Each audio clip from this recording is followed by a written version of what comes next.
I'm ready to ask you your question. All right, let's do it. Let's flip the switch. Let's do it. Bring it on. Hmm. What do you know now that Nothing. you what? Nothing. Oh no, no.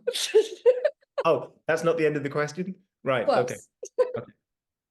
Okay. You know a lot, John. Don't play with me. What do you know now that you wish you knew when you were just starting out? And are there any moments in your career that you can kind of pinpoint that you wish you could redo, or if there were aspects that you wish you could redo Hmm. or rewrite? Oh, I see what you did. Writing is rewriting.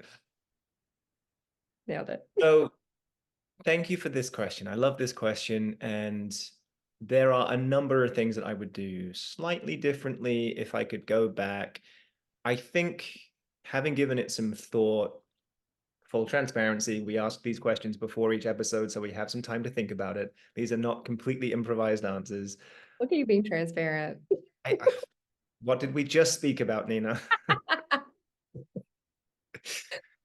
I what it comes down to is there's kind of a part one, part two. Part one is networking in the right way for the right reasons. So I will go into some detail about what I mean by that. And then it's connected to part two, which is working on your craft in a specific way, not just going about it willy-nilly, having an actual strategy to improve as a writer.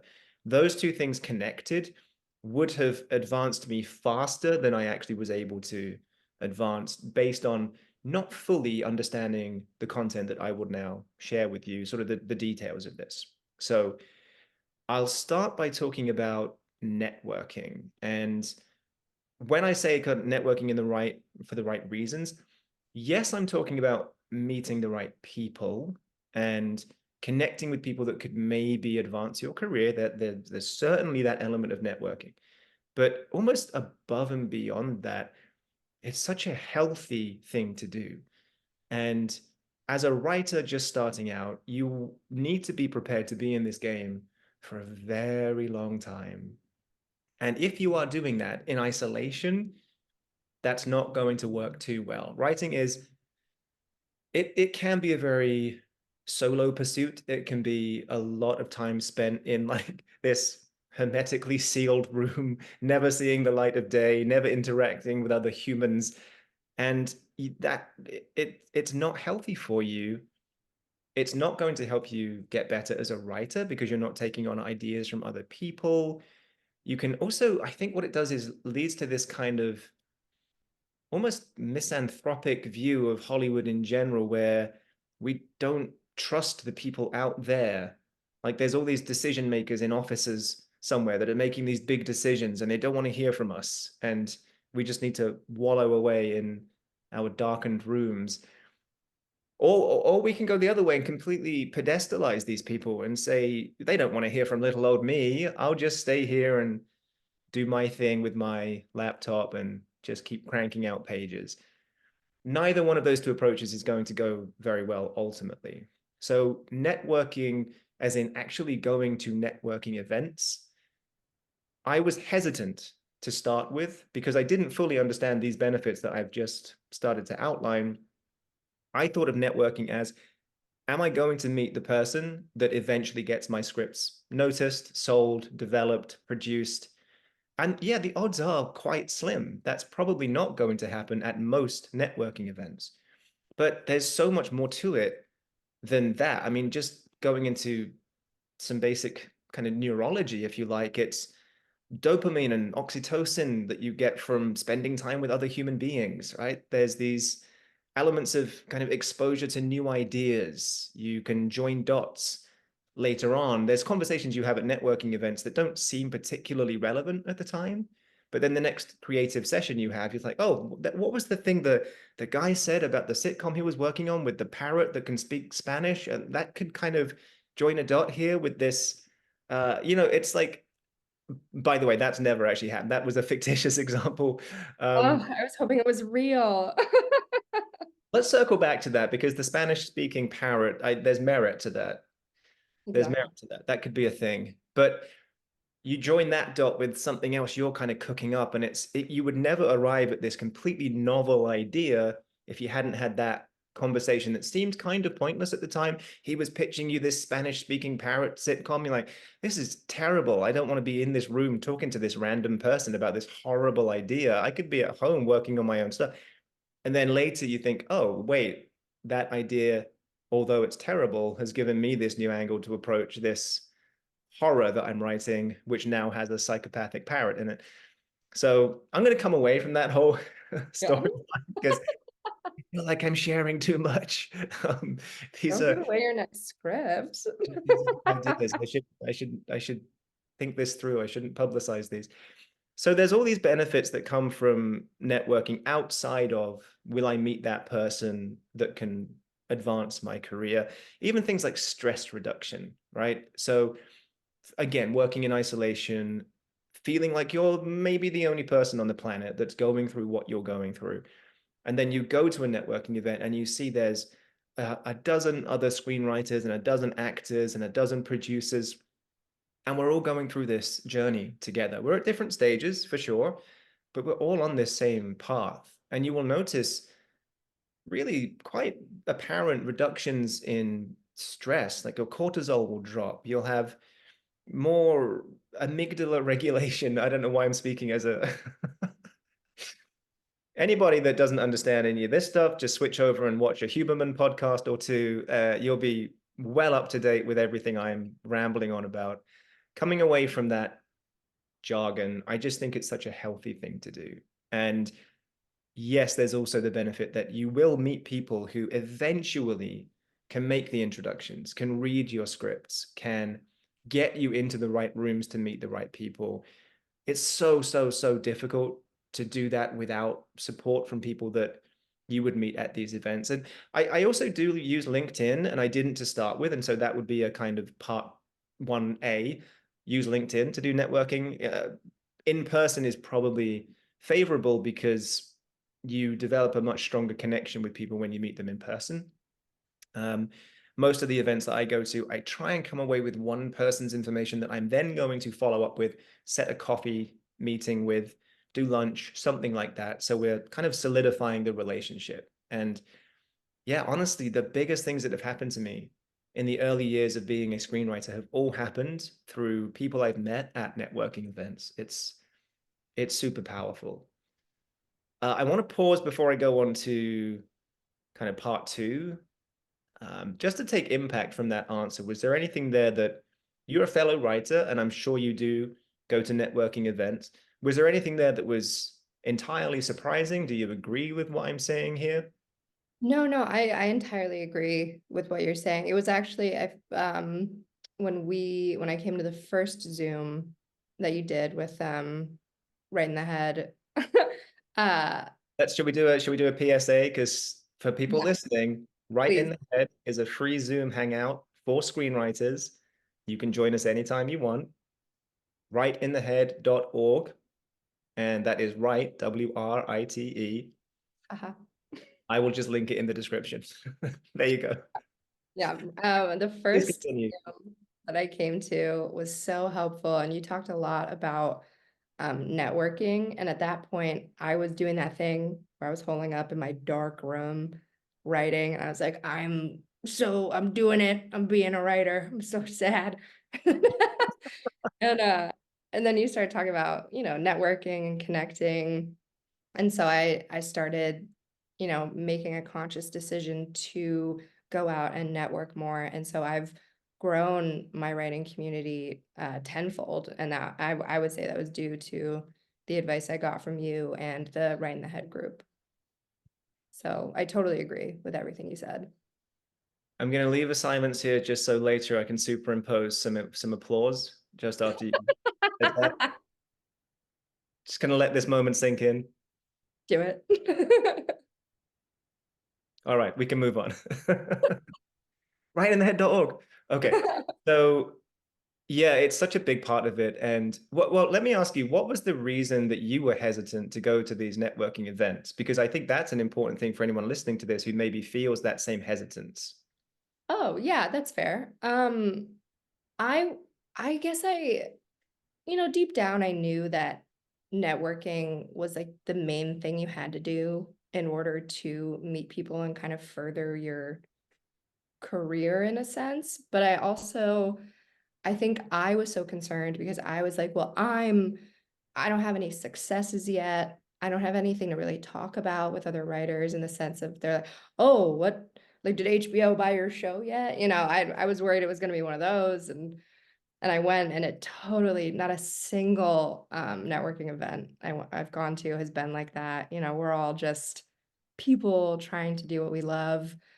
And if somebody does have a success, where everyone's excited for that person because that tends to be rare. And so we're all like encouraging each other. We're like, let's, like you're successful, that's great. Maybe that means I'll be successful next. Maybe that means this friend will be successful. Anyone else's success could also mean that they need writers in a room. And so it, I was so afraid that I wasn't gonna be enough Right. at where I was in my career, but that's just so not the case. Hey folks, if you're enjoying this conversation with Nina, sorry to interrupt by the way, go ahead and like this video, leave a comment, subscribe to the channel. You'll get much more content like this over the coming weeks aimed at helping you to realize your career as a screenwriter. Thank you. But you bring up a very interesting point, which is how to position yourself at networking events, because you don't want to be an all-out fabricator of the truth, but you also don't want to stick with the absolute truth and say, I'm an absolutely brand new writer. I have no experience. I haven't even finished my first script yet. Mhm. Going back to transparency, this is where transparency becomes a tricky thing, because if you are at an event or even on LinkedIn, and I see this a lot, I see this on LinkedIn profiles, aspiring screenwriter or trying to be a screenwriter, Mm-mm. nobody in the industry is looking for that. No. So at a certain point, you have to say, I am a screenwriter. And part two of my answer, funnily enough, is as well as networking, I would say set yourself a goal to finish a certain number of scripts, get them finished. So my mistake was to focus so much on one script that I wanted to get finished in the first 6 months. That was my goal. Mm. And I had some advice that that was a great goal, just finish a script. And then I realized actually one script is not enough. And also, by spending so much time on trying to make that one script perfect, I've missed out on the opportunity to write 5 kind of good scripts and then go back and keep iterating on each one. When I started to take that approach, I learned so much more about the craft of writing. And then when I went to these networking events to tie these two things together, somebody said, do you have a portfolio of work? Yes, I do.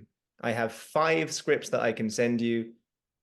Let me know if you want to read anything. So if you've just got one script, even if they really like it, they're going to say, what else you got?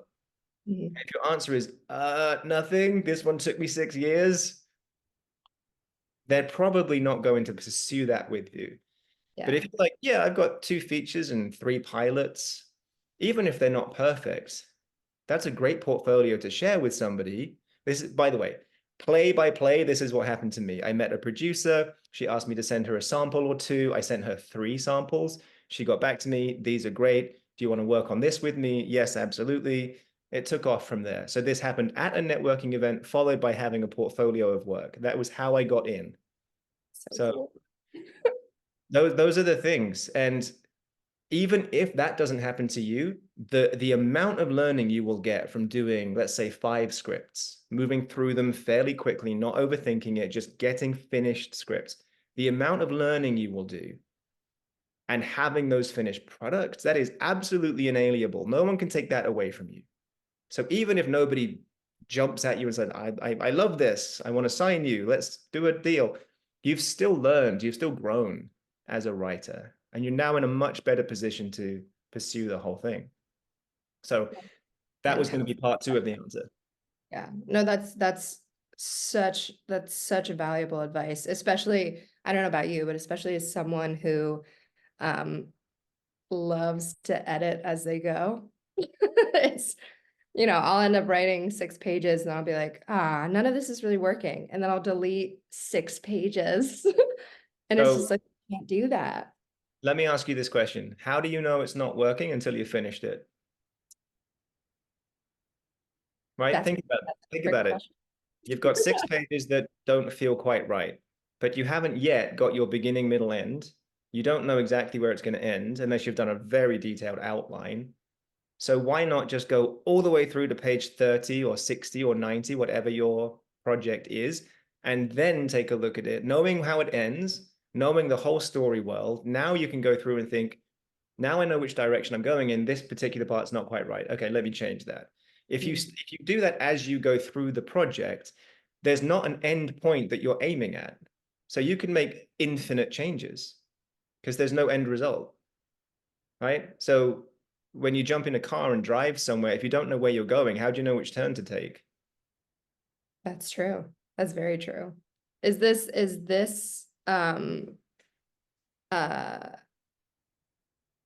is that what you had to kind of, um, learn to fix kind of what you were talking about before? Like, it seemed like before when you were mentioning about working a long time on one script, that potentially, you had a bit of a perfectionist mindset. I'm only saying that because I feel like I tended to have a perfectionist mindset. If I finish a product or if I finish a script and it's not perfect, Mhm. I get a little frustrated. So I am very uncomfortable not being good at something. So Mm, when I was first kind of gearing up to share my first ever screenplay, I wanted it to be the absolute best that it could be because my nightmare was to share this script and have somebody come back and say, I can tell this is your first script. This is just useless. That would have killed my ego, and I have a giant ego. So I'm just being transparent. So I had to get to a place where I was like, this might not be perfect because in my mind, nothing ever is, but I don't think anybody could hate it and tell me I'm useless. So I mm, was very protective of that. Looking back, because what I then did was, how would I do this outside of screenwriting? How would I do this if this was any one of the other projects I've worked on throughout my life as a marketer, as an entrepreneur? In marketing, when you launch a product, you don't wait until the product is perfect because it never is. You get an MVP, minimum viable product. You put that out into the marketplace, knowing it's not perfect, and you take audience feedback so you can then make it better. That's how products iterate and become the products we're all familiar with today. They don't start out that way because how would you possibly know that that's going to be the best version? So companies launch with something, they know it's not going to be disastrous, but they know it's not going to be perfect. And then based on feedback, they can improve. So I started to think of it from that perspective. And I thought, what if I just hammer out 5 scripts? I know they're not great, but I can share those with people, get feedback, and learn how to get better as a writer. So that's what I did. I just completely changed the attitude towards what level the scripts need to be at before I share them. There's a sweet spot, right? Because if you're just putting out bad work, that's not going to work. yeah. That's going to do a lot of damage. Yep. So you need to get it to a certain point where it's good quality work. And that's very subjective. That's why having friends and people in the industry to review it for you really helps. But past that point, toiling away to make it perfect is it's kind of a waste of time because you could make it perfect for you and then share it with a network and they say, this is not what we're looking for. So how do you know what's perfect to the marketplace until you share your work and find out for sure? Yeah, that's fair. I mean, especially with the marketing analogy, you have to put stuff in front of people. I mean, this is why people have focus groups. Focus groups, exactly that. Yeah, and they do it with even with finished films, they will do focus groups and then go back into the edit room because they don't like the fact that the example I always remember is Anchorman, and in the original cut, they didn't bring Baxter the dog back at the end.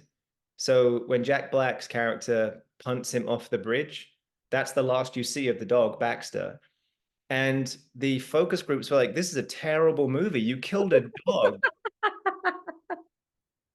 And so they went back into the edit room, and I think they obviously did some, some pickups, and they filmed some extra content, and then they brought him back at the end to save them from the bears at the bear enclosure, and the ratings just went through the roof, and now it's a classic movie.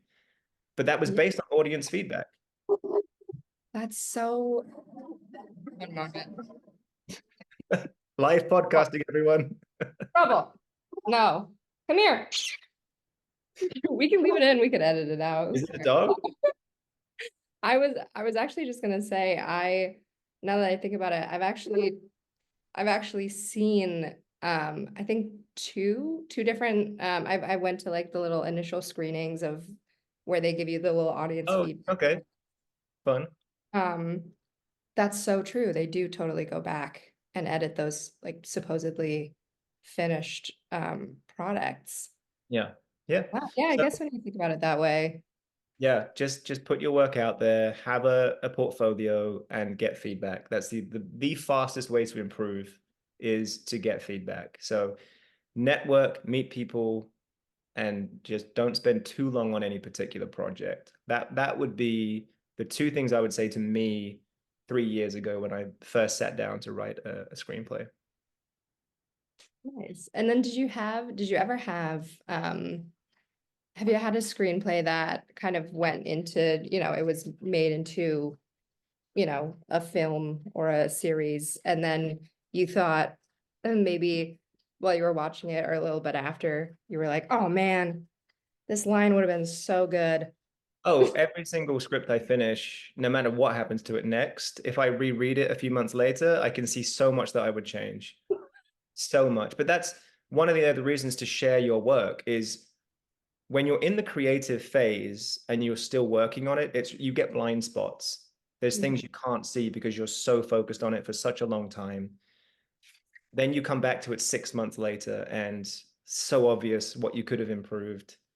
So another piece of advice some people say is don't submit your script until you've finished it and then walked away for about 2 weeks minimum, and then come back to it for a final check through. And I like that advice. I'll be honest, I don't always do that because I'm impatient, but it Yeah. is good advice. It is good Yeah. advice. So I think we've done a good job with this. I think we've answered that question. Those are the two things that I would say to me and to anybody now getting started. Networking, very important, and try to build your portfolio quickly. Obviously, still doing good work, but aiming for that goal rather than focusing solely on one script. Mhm. Any questions with any of that, or are we good to let our 7 people get back to their lives? No, I think that's some of the best advice that you could give to someone starting out as somebody starting out. That's fantastic advice. Okay, hold for applause. It's all going to make sense in post. We'll fix it in post. Yep. All right. So where can people go if they want to follow you, learn more about you, maybe purchase Tangerine Vagina? Where can people do this? You can follow me on Instagram, TikTok, at Nina Dicker. It's just my name. Yep. You can follow my website, ninadicker.com. You can follow me on the street, like so many people do. I'm sorry about that. I didn't think you'd notice it. No, no. Yeah. And you can purchase Tangerine Vagina on Amazon. I think we'll link it here. We will link it. We will link it in the description for sure. And it's available on barnesandnoble.com, barnesandnobleonline.com. And it is also available in 2 brick-and-mortar bookstores in Los Angeles. Fancy. I know, I'm pretty cool. So Did you yeah. go and do a book signing? Did you do a sit down and sign copies? No, not yet, but listen, it could be in the car. Let's see if we can hook that up. I might do it. We'll see. Yeah. Okay. I think we're good. Let's let everybody get back to their lives. And I'm sure we will do a part two. This has been so much fun. Thank you for joining me. We will do a part two at some point where we can discuss some more. And maybe we've made some progress by then, and those percentages of females have changed slightly for the better. Here's hoping, right? Maybe I personally solve sexism.